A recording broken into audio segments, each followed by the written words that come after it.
Good news this morning. A campaign to warn young people about the dangers of drink driving is making headway. High-profile sports people and recording artists backed the idea from the start, and later today a conference in Sydney will hear more about the effectiveness of their message. With us now, though, is one of the campaign supporters, racing driver Mark Skaife. Good morning to you, Mark. Morning, Carl. Finally, a campaign that does seem to be achieving some real results, yeah?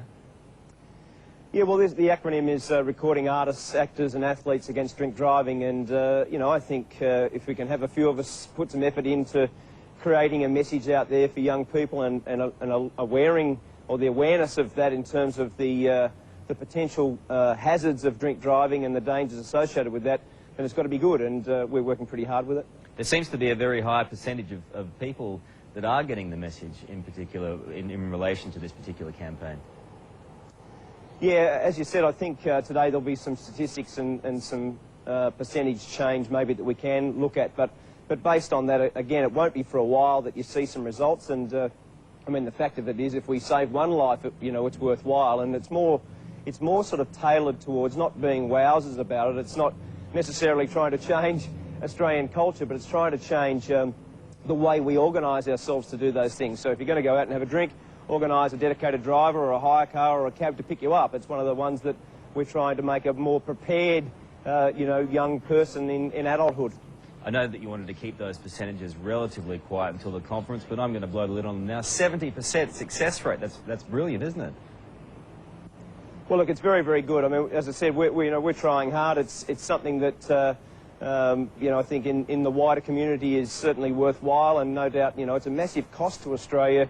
Not just in an emotional sense and in a moral way. We know that it's also a large monetary cost to our society based on the sort of you know, tragedy that Australians go through with this stuff. And you know, whatever we can do to help, you know, I think it's obviously we're better off.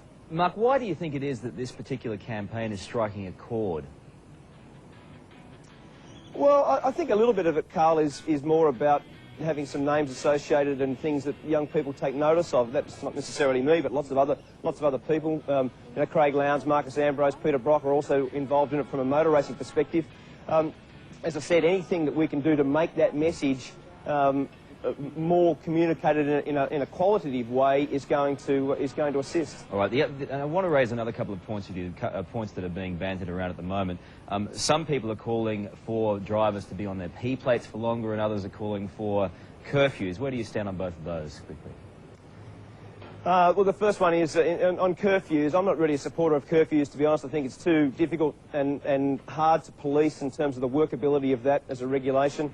I think the other part about you know, getting your P plates is trying to teach people to drive cars rather than get their licence, Carl. I mean, I think our laws today probably encourage this thing in a very diligent licence testing sense rather than teaching it as a life skill.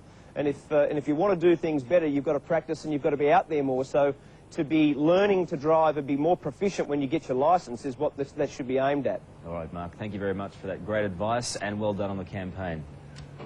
Thanks, Carl. Well,